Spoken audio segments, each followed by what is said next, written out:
오늘 말씀은 마태복음 11장 28절부터 30절의 말씀입니다.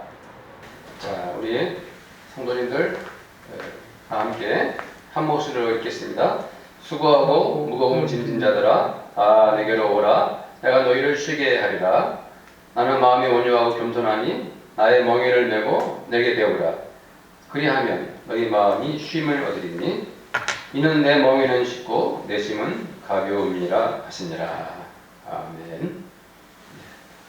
성도님들 인사드립니다. 오늘은 저와 이재도 지사님 생중계 예배를 위해서 둘리만 예배 드리고 있고, 또 어떤 성도님들은 가정에서 드리고 있고, 어떤 성도님들은 카페에서도 드리고 있습니다. 이렇게 저희들이 또다시 성전에서 예배를 못 드리고 가정 예배를 온라인상으로 드리게 되었습니다. 뜻밖에도 예상하지 못했던 그 오미크론 감염자가 전국적으로 5만 명을 넘어섰습니다. 정부에서는 심지어 15만 명, 17만 명 정도 에서 정점을 찍은 뒤 감소하지 않을까 하는 예측을 내놓고 있는데요. 지인들 중에서 이렇게 코로나에 확진된 분들을 간접적으로 알았지만은 바로 제 아내가 그렇게 되고 나니까 이게 더 이상 남의 이야기가 아니구나, 바로 나의 현실이 되었구나 싶었습니다. 며칠 동안 자가격리 상태에 있는 제 아내는 건강하게 거의 무증상으로 잘 지내고 있습니다. 그런데 지금 5만 명이 넘는 그 분들이 제 아내와 또 저희 가정과 비슷한 고충을 겪고 있다 생각하니까 이것이 정말 몇 사람의 문제가 아니라 전 국민이 겪어야 할 고통이고 또 초비상 상태가 아닌가 생각을 해봅니다. 우리나라가 너무 지쳐있고 피곤한 상태에 있습니다. 그 피로도가 극도에 달해서 이 상태가 더 지속된다면 어찌할 바를 모르는 혼란 상태가 오지 않을까 걱정이 많아집니다. 그러나 우리 28절 말씀을 보겠습니다. 함께 읽어보겠습니다. 수고하고 무거운 짐진 자들아 다 내게로 오라. 내가 너희를 쉬게 하리라.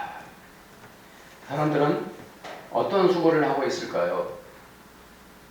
모두가 다들 열심히 일하고 있지 않습니까? 직장과 일터에서 일하고 나면 정말 수고가 많았습니다. 오늘도 고생하셨네요. 이렇게 말하지 않습니까? 하루하루 우리가 최선을 다하지 않으면 미래를 보장할 수 없는 세상에서 우리가 살아갑니다. 이렇게 땀 흘리며 살아가지만 또 어떤 사람들은 아무리 노력을 해도 더 이상 나아지지 않는 세상에서 고생하기도 합니다. 잘 살아보려고 힘을 다하지만 조금의 양보도 없이 서로 쉬지 않고 경쟁을 하면서 지친 사람들도 얼마나 많습니까? 어떤 사람들은 몸의 질병으로 인해 너무 힘들어합니다. 어떤 경우는 사람과의 관계에서 지치고 마음마저 탈진해버립니다. 모든 사람들이 너무 수고가 많고 또 고생들 하고 있습니다. 주님을 말씀하십니다. 지금 그렇게 수고들 하고 있느냐? 너무 힘들고 고통스럽게 살아가고 있느냐? 등에는 무거운 짐을 지고 있느냐? 너희들은 다 내게로 오너라. 그 어떤 자라 할지라도 괜찮다. 아무리 힘이 들고 어렵다 할지라도 내게 오거라. 나에게 오기만 한다면 내가 너희를 쉬게 할 것이다. 이 말씀을 듣는 사람이라면 정말 예수가 돌파구가 될 것이다. 그런 생각을 할까요? 참으로 예수께 가기만 하면 그렇게 지치고 탈진해버린 사람도 안식을 얻을 수 있을까요? 예수님께서는 무슨 수로 그 어깨가 무너져 내린 사람을 쉬게 할 수 있을까요? 주님은 이렇게 말씀하십니다. 나는 마음이 온유하고 겸손하니. 주님은 스스로 자신을 온유하다 말씀하십니다.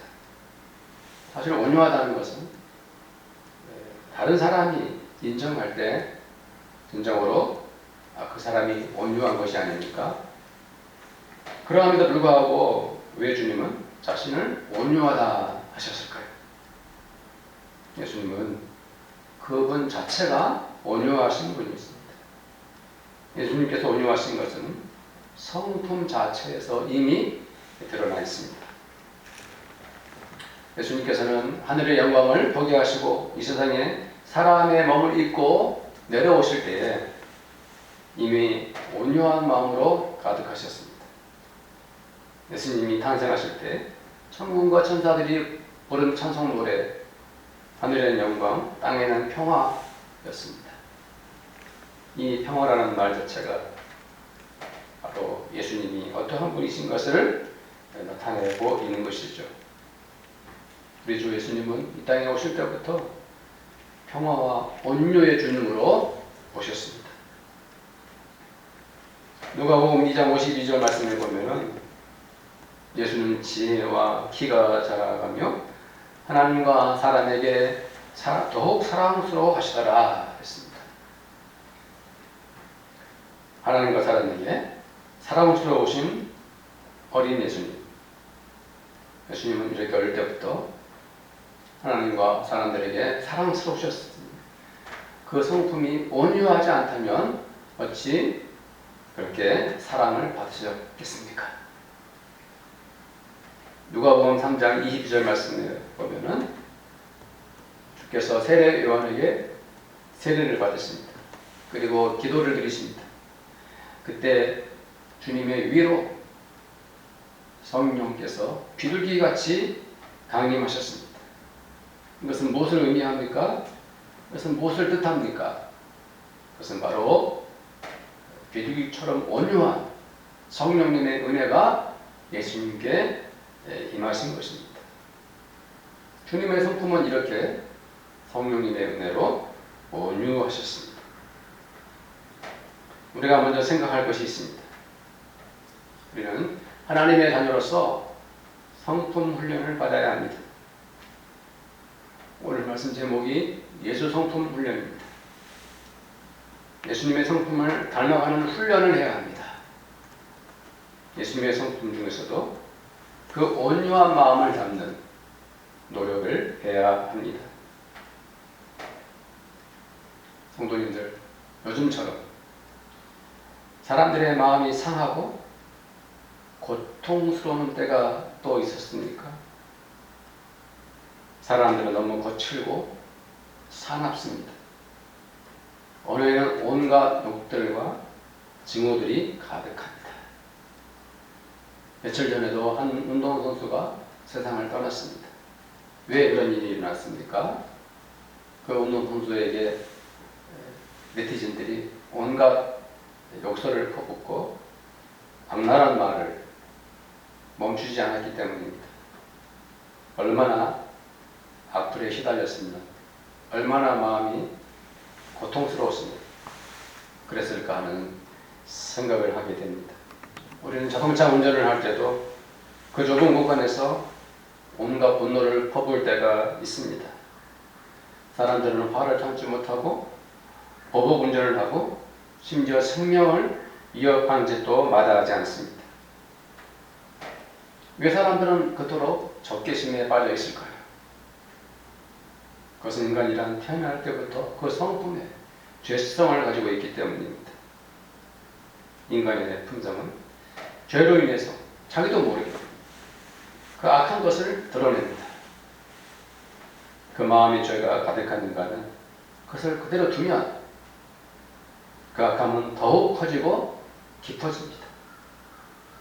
마치 야생의 길들여진 그런 맹주를 도시 한가운데 풀어놓은 것처럼 인간은 그 분노와 적개심으로 수많은 고통을 주는 것입니다. 사탄은 인간에게 숨어있는 이 분노, 죄성을 이용해서 끔찍한 죄들을 짓게 만듭니다. 사탄은 히틀러 같은 자를 움직여서 그토록 엄청난 살인과 파괴를 일으키지 않았습니까? 지금 우리 사회는 이렇게 마음이 죄로 병든 사람들이 뭔가 사악한 짓을 하고 있습니다. 서로가 서로를 향해 욕을 퍼붓고 입에 담지 못할 말로 상대방을 죽음으로 몰고 갑니다. 그 분노와 폭력성에도 불구하고 그들은 죄책감이란 전혀 없습니다. 오히려 그들은 남들에게 포악한 말과 파괴적인 행동을 하면서도 자신의 행동이 옳았다고 주장을 합니다. 그러나 우리 하나님의 아들 딸들은 성품 훈련을 해야 합니다. 그 성품 훈련이란 예수 성품을 닮아가는 것이며 예수 성품을 따라가는 것입니다. 우리는 예수님처럼 어릴 때부터 아이들을 온유하게 훈련시켜야 합니다. 아이들을 온유하게 자라게 하는 것은 무엇보다도 부모나 어른들이 아이들에게 온유한 본을 보여야 합니다. 아이들이 잘못하면 당연히 꾸짖거나 혼을 내야 하고 또 언어도 단호해야 하지만은 어른들은 온유한 마음을 굳건히 유지해야 합니다. 마음에서 온유한 마음을 붙들고서 아이들을 가르친다면 아이들은 부모의 눈빛과 언어에서 그 온유함을 경험하게 됩니다. 예수님께서 세례를 받으실 때 성령이 비둘기같이 임하신 것을 생각하며 우리들이 온유한 마음을 갖게 된 은혜를 깨닫게 됩니다. 우리들도 성령께서 우리의 성품 안에 비둘기같이 임하시는 것을 경험해야 합니다.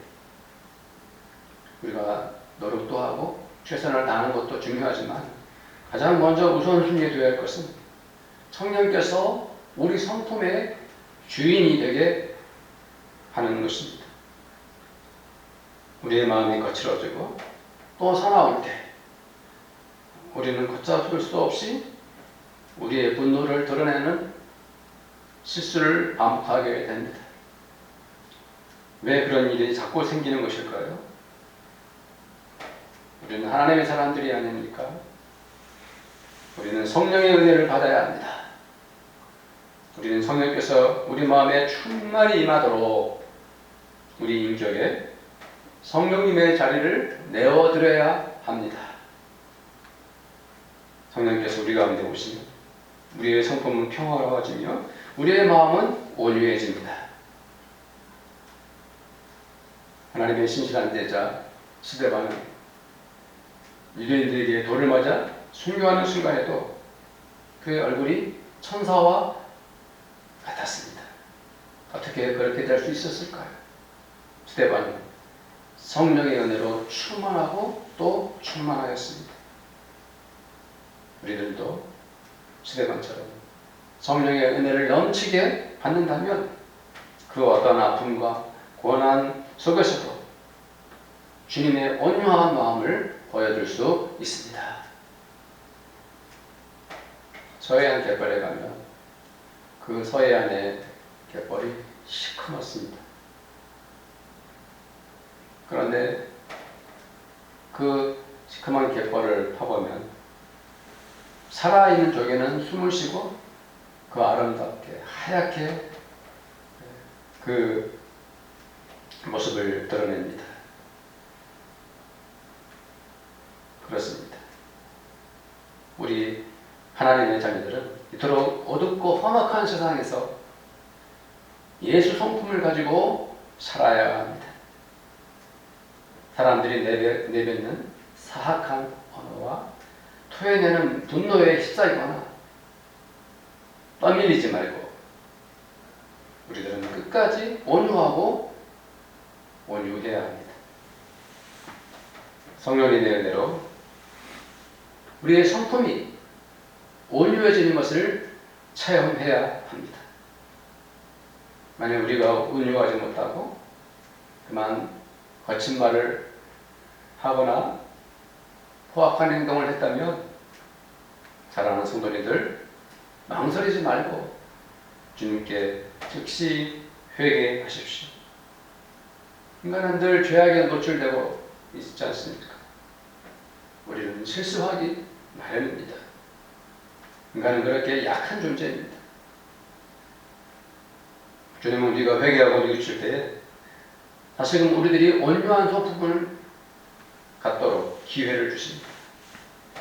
그리고 우리는 다시금 주님의 은혜로 성령님의 도우심으로 온유한 마음으로 말하고 살아갈 수 있게 되는 것입니다. 주님은 또 말씀하십니다.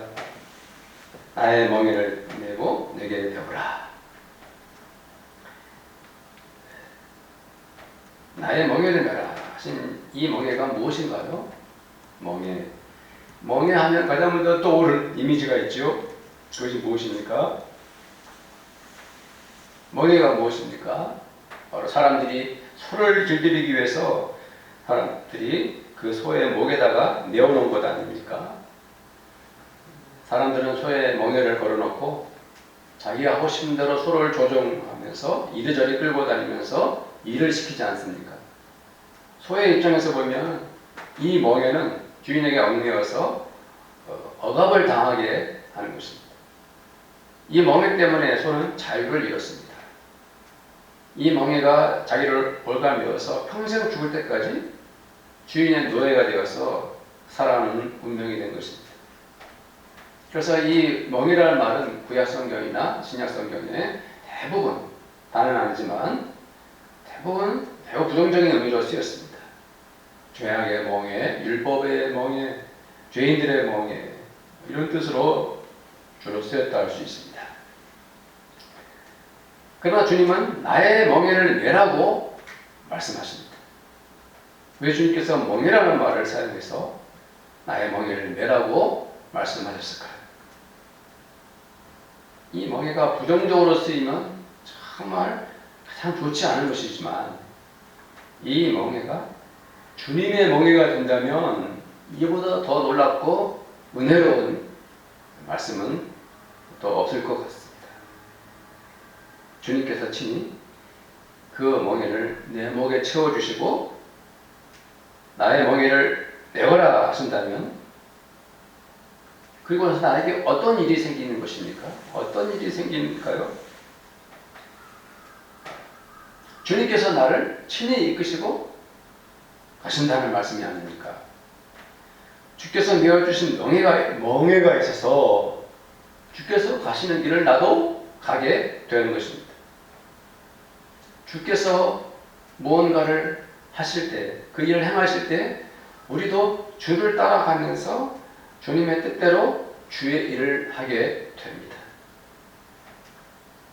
주님은 그 멍에를 주님의 성품인 온유와 겸손으로 말씀하십니다. 주님이 나에게 멍에를 메어주신다면 나는 주님이 온유하신 그 마음으로 살아가는 그 모든 예수님의 모습을 따라 행하게 됩니다. 주님께서 나에게 멍에를 메어주셔서 나를 따라오라 하시면서 내가 주님을 따라가면서 주님께서 하셨던 그 모든 말씀을 그 온유한 언어들을 나도 그대로 본받게 됩니다. 주님께서 나의 멍에를 메고 나에게 배우라 말씀하십니다. 내가 주의 멍에를 메고 다니는 것마다 주님의 모든 행적을 따라가 그 모든 것들을 배우게 됩니다. 나는 온유하니 너희들은 내가 얼마나 온유한지 내가 얼마나 겸손한지 그 모든 것들을 배워라 라고 말씀하십니다. 주께서 수많은 사람들을 만나실 때 그 현장을 목격할 때마다 우리들은 그때마다 배우게 됩니다. 우리 예수님이 얼마나 사람들에게 온유하셨는지 다 배우게 됩니다. 주님은 아무리 악하고 교만한 사람을 만나도 그 사람에게 온유하며 그 사람을 선한 길로 이끌어 주십니다. 주님은 겉으로 심하게 몸에 병든 사람들, 그가 나병에 걸렸어도, 그가 발로 걷지를 못해도, 그가 눈을 못 보는 사람이라 할지라도, 그가 말을 못하는 사람이라 할지라도, 그가 더러운 피부병에 걸린 사람이라 할지라도, 어떤 병자 같았어도 주님은 온유한 마음으로 그들을 치유하셨습니다. 주님은 친히 말씀하시지 않았습니까? 마음이 온유한 자는 복이 있다. 마음이 온유한 자는 복이 있다. 그들은 땅을 유산으로 받을 것이다 말씀하셨습니다. 그 땅이 무슨 땅입니까? 하나님 나라의 땅입니다. 온유한 자는 하나님 나라의 영토에서 주님과 살게 되는 것입니다. 보아너게라는 말을 들어보셨죠? 보아너게. 우레의 아들이라는 뜻입니다. 예수님께서 야고보와 요한에게 별명으로 붙여주신 것입니다. 마가복음 3장 17절에 보면 있죠. 왜 보아게라는 별명을 붙여주었습니까? 이 야고보와 요한이 세베대의 아들들인데 과격한 성격을 지녔습니다. 누가복음 9장 54절에 보면은 예수님과 이 야고보와 요한이 예루살렘으로 가고 있었어요. 예루살렘으로 지나가다 보면은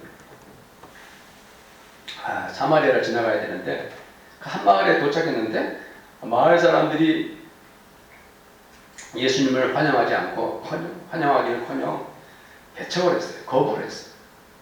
이 야고보 요한이 화를 냅니다. 분노합니다. 주님, 우리가 불을 명해서 하늘로 쫓아내려 저희를 멸하라 하기를 원하시나이까? 이렇게 말을 합니다. 한마디로 불벼락을 내려서 사마리아 사람들을 없애달라는 아주 과격한 말을 하고 있습니다. 예수님께서 이 야고보 요한을 가만두지 않으시죠. 꾸짖으셨습니다. 책망하셨습니다. 우리들 속에서 우리가 예수님을 믿으면서도 우리도 또 이 야고보와 요한 같을 때가 있지 않습니까? 누군가 잘못하면 화가 나지 않습니까? 사람이 죄를 짓는 것을 보면 참지 못하고 분노가 치밀어 오지 않습니까?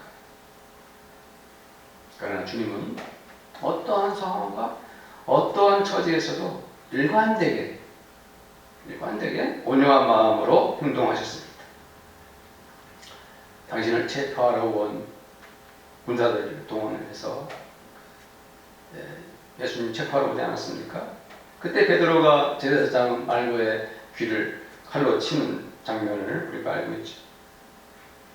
주님께서 그 귀를 다시 붙여주셨고 제자들에게 말씀하십니다. 이것까지도 참아라. 폭력과 억압 앞에서도 주님은 온유함을 끝까지 지켜내셨습니다. 사랑하는 성도들, 그것이 바로 주의 멍에를 맨 우리들이 예수님을 통해서 배우는 성품 훈련이요 온유케 되는 연단인 것입니다. 단련인 것입니다. 사랑하는 성도님들, 예수님을 통해서 그 예수님의 그 온유를 배울 수 있게 되기를 축복합니다. 갈라디아서 6장 1절 말씀입니다. 갈라디아서 6장 1절 말씀. 형제들아, 사람이 만약에 무슨 범죄한 일이 드러나거든 신령한 너희는 온유한 심령으로 그러한 자를 바로잡고 너 자신을 살펴보아 너도 시험을 받을까 두려워하라. 끝까지 우리는 온유한 마음으로 심령으로 그들을 바로잡아야 하는 것입니다. 때로는 주님을 믿는 기독교인들이 왜 그토록 거칠거나 험악한지 모르겠습니다. 교회를 다니고 예수를 믿는데 왜 온유하지 못하고 저렇게 화를 잘 내고 욕을 퍼붓는지 안타깝고 또 속이 상합니다. 예수를 믿는다는 것은 주여 믿습니다 이렇게 말하는 고백 이상의 의미와 뜻이 있는 것입니다. 우리가 예수를 믿는다는 것은 그 많은 믿음의 행위와 더불어서 우리의 뜨거운 신앙도 있어야 하고 거기에다가 또 우리에게 반드시 갖춰야 할 것, 바로 예수님의 성품입니다. 우리는 예수님의 성품을 배우고 예수님의 그 온유함을 따라가야 하는 것입니다. 우리는 예수를 닮는 예수 성품을 배우는 성품 훈련을 해야 합니다. 우리는 예수의 멍에를 메고 예수를 따라 살면서 그 모든 온유와 겸손을 배워야 합니다. 우리가 예수의 제자라면 예수님처럼 온유해야 합니다. 우리가 하나님의 아들, 딸들 마땅히 그리해야 합니다. 주님은 또 말씀하십니다. 그리하면 너희 마음이 쉼을 얻으리니. 우리가 살아가면서 때로는 쉰다는 것이 얼마나 소중한지 모릅니다. 우리가 과거에 주 5일째 근무를 한다고 그랬을 때 월요일부터 금요일까지만 일하고 이틀이나 쉰다고 하는 사람들이 그거에 대해서 많은 말들이 있었습니다. 저 자신도 이해를 못했습니다. 어떻게 주 5일째로 일하면 어떻게 먹고 살아? 그런 생각을 했던 것이죠. 그러나 지금은 그것이 당연한 것이 되었습니다. 사람들은 열심히 일도 해야 하지만 그 몸을 쉬어야 하고 건강도 중요하다는 것을 알게 되었고 쉬어야지 노동력의 집중력도 생긴다는 것을 알게 되었습니다. 그러나 주 5일제를 잘 지켜도 제대로 쉴 수 없는 것이 있습니다. 그것이 무엇일까요? 그것은 우리의 마음입니다. 마음을 쉴 수 있다는 것은 경제적 문제만으로 해결되는 것이 아닙니다. 마음의 안식은 내가 뭔가를 성취하는 것에 비례하는 것이 아닙니다. 마음이 평안하다는 것은 아무나 누릴 수 있는 것은 아닙니다. 마음의 안식, 이것은 더 많이 가졌거나 더 높은 곳에 올라갔다고 해서 가질 수 있는 몇몇 사람들의 특권도 아닙니다. 마음이 쉴 수 있는 것은 오직 우리 주님을 통해서만 가능합니다. 주님 말씀하십니다. 그리하면 너희 마음이 쉼을 얻으리니. 이 놀라운 은혜는 주님이 우리에게 주시는 선물입니다. 내가 가질 수 없는 것인데도 불구하고 주님께서 일방적으로 주시는 사랑입니다. 이 세상 사람들이 누리는 그 평화와는 본질적으로 다른 주님께서만 주시는 평화입니다. 주님께서 내가 주는 평화는 세상에 주는 것과 다르다라고 말씀하셨겠습니까? 주님께서 주시는 평화는 세상에서 누릴 수 있는 평화가 아니기 때문입니다. 창조주 하나님께서 주시는 그 평화를 이 세상에서 어떻게 가질 수 있겠습니까? 도대체 어떤 사람이 만왕의 왕 우리 주 예수께서 주시는 평안을 흉내라도 낼 수 있겠습니까? 힘들고 지쳤다고, 지금 나는 괴롭다고 쓰러져 넘어진 채 절망만 하고 있을 필요가 없습니다. 오히려 우리가 수고하고 무거운 짐을 졌기 때문에 우리 주 예수님께 가는 것입니다. 수고하고 무거운 짐이 있는 자들아, 다 내게로 오라. 내가 너희를 쉬게 하리라. 우리는 이렇게 주님께 사랑을 받은 사람들이 되었으니 얼마나 복받은 사람들입니까? 얼마나 감사합니까?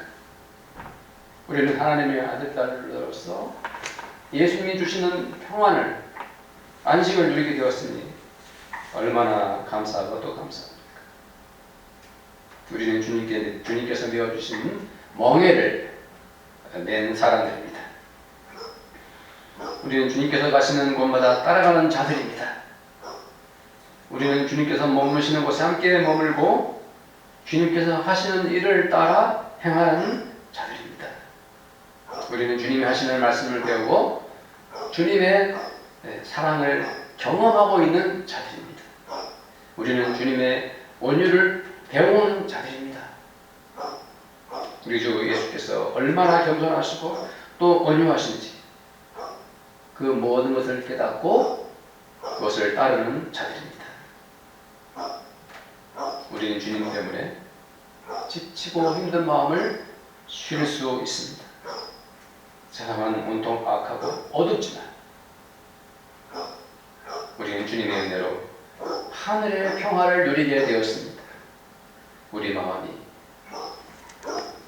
주님의 은혜로 쉴 수 있다는 것, 얼마나 놀라운 일입니까? 주님 말씀하십니다. 이는 내 멍에는 쉽고, 소가 멍에를 내면 너무 힘이 들고 고통스럽지만 주님의 멍에는 쉽다, 이렇게 말씀해 놓았습니다. 그렇지만 이게 쉽다는 말은 너무 간단한 표현입니다. 그리고 얼핏 이해하기가 조금 어렵습니다. 쉽다는 말이 무슨 뜻일까? 영어 성경에 easy라고 써 있어가지고 우리나라 표현을 쉽다라고 표현한 것 같은데 잘못 좀 부족하게 번역했다 생각이 듭니다. 그래서 헬라 원어를 찾아봤더니 크레스토스, 편안하다, 부드럽다, 좋다, 안락하다, 친절하다, 이런 다양한 뜻을 가진 것이었습니다. 자, 멍에를 맨다는 것. 너 이리 와. 내가 너한테 멍에를 메어주겠다. 그러면 이거 주님 너무 부담이 됩니다. 주님께서 나에게 멍에를 메신다며 그 다음에 어떻게 하시려고 저를 그렇게 하십니까? 무슨 목적으로 저에게 멍에를 메라고 하십니까? 하고 이렇게 우리는 거부감도 들고 또 불안해질 수도 있겠죠. 부담스러울 것입니다. 처음에. 그렇지만 오늘 말씀이 어떤 의미의 말씀입니까? 막상 주님께서 나에게 멍에를 내어주고 나니까 내가 너무 편안한 것입니다. 주님께서 나에게 멍에를 내어주셨는데도 생각지도 못한 안락함이 있습니다. 부드럽고 주님의 멍에가 너무 좋아. 주님께서 나에게 멍에를 메어주셨기 때문에 나는 이렇게 하루하루가 기쁘고 감사할 뿐입니다. 이런 의미의 말씀인 거예요. 주님의 멍에가 쉽다는 것은 바로 그런 의미의 말씀입니다. 짐이 가볍다. 내 짐은 가벼움이라 또 말씀하십니다. 짐이 가볍다는 말씀은 무슨 뜻입니까? 짐이라는 것은 무거운 것입니다. 내가 주님에서 멀어져 있을 때는 그 짐이 너무 힘이 들고 무겁고 그것이 내 인생에서 나를 짓누르는 것이었어요. 그런데 내가 주님께 와보니까 주님께 가보니까 주님 곁에 함께 있다 보니까 주님께서 하신 일이 무엇입니까? 내게 이 어깨에 등에 그렇게 무겁게 지녔던 그 짐을 들어서 다 그 버거운 짐을 벗겨주셨어요. 내려놓아 주셨어요. 그 무거운 짐을 쑥 들어서 던져버려줬어요. 이제는 그 짐이 가벼운 것이 되었어요. 가볍게 되었어요. 이런 의미의 말씀입니다. 네. 나는 이제 자유의 몸이 된 것입니다. 지난날에는 무거운 짐 때문에 걷지도 못하고 달릴 수도 없었습니다. 늘 그 짐이 내 어깨와 등 뒤에 가득해가지고 나는 항상 힘들어했습니다. 고통스러워했고 쉽게 지치고 말았습니다. 그것 때문에 자주 실망하고 얼핏하면 괴로워하고 쓰러지기 일쑤였습니다. 그러나 이제는 나는 가벼운 몸이 되었습니다. 나는 자유롭고 즐겁습니다. 주님께서 내게 있던 그 모든 무거운 짐을 다 덜어내 주셔가지고 내 몸과 마음에 활력이 넘칩니다. 주님을 따라 마음껏 걸을 수 있게 되었고 이제는 주님의 손을 잡고 힘차게 달릴 수도 있게 된 것입니다. 이런 의미의 말씀으로 주님 말씀하신 것입니다. 사랑하는 성도님들, 우리는 오늘 주님의 말씀을 통해서 어떤 은혜를 받습니까? 저와 우리 성도들이 온유하신 주님 앞에서 어떤 신앙의 도전을 받습니까? 예수님의 성품, 온유하고 겸손하신 주님의 마음을 품받고 따라가는 훈련을 받으십시오. 주님께서 내어주시는 사랑스러운 그 멍에를 메고 주님의 그 온유함을 배우십시오. 디도서 3장 2절 말씀입니다. 아무도 비방하지 말며 다투지 말며 관용하며 범사에 온유함으로 모든 사람에게 나타내라. 이 말씀을 하고 있습니다. 성도님들 함께 기도합시다. 오늘 말씀을 묵상하며 각자가 주님께 기도하기를 원합니다. 기도합시다. 수고하고 무거운 짐 자들아, 다 내게 오라. 내가 너희를 쉬게 하리라. 나는 마음이 온유하고 겸손하니 나의 멍에를 메고 내게 배우라. 그러면 너희 마음이 쉼을 얻으리니 이는 내 멍에는 쉽고 내 짐은 가벼우니라. 이 말씀에 저희들이 은혜를 받고 주님의 그 온유하고 겸손하신 그 성품을 본받아 살아가기를 원합니다. 주님께서 우리에게 내어주신 그 사랑의 멍에를 메고 주님께 배우고 주님을 따르며 주님과 더불어 살아갈 때 우리 마음에 참 안식과 평안을 주시니 감사드립니다. 오늘 이 말씀대로 저희들이 예수 성품 닮아가는, 예수 성품 따라가는 거룩한 훈련을 하는 저희 모두가 되게 하여 주시옵소서. 우리 주 예수님의 이름으로 기도드리옵나이다. 아멘. 감사합니다. 제가 축도 드리겠습니다. 지금은 온유하고 겸손하신 우리 주 예수님의 은혜와 한 분밖에 안 계신 그 아들을 이 땅에 인간의 몸으로 버려주신 하나님 아버지의 사랑하심과 우리로 하여금 주님을 닮아가도록 도우시고 격려하시고 힘주시는 성령님의 교제하심, 이 시간 함께 예배드리는 우리 모든 성도들과 우리 성도들의 가정마다 또 우리 성도들 열심히 일하고 수고하고 땀을 흘리는 일터와 직장, 가족들 위해 그리고 우리 교회 위해 지금부터 영원토록 함께 있을지어다. 아멘.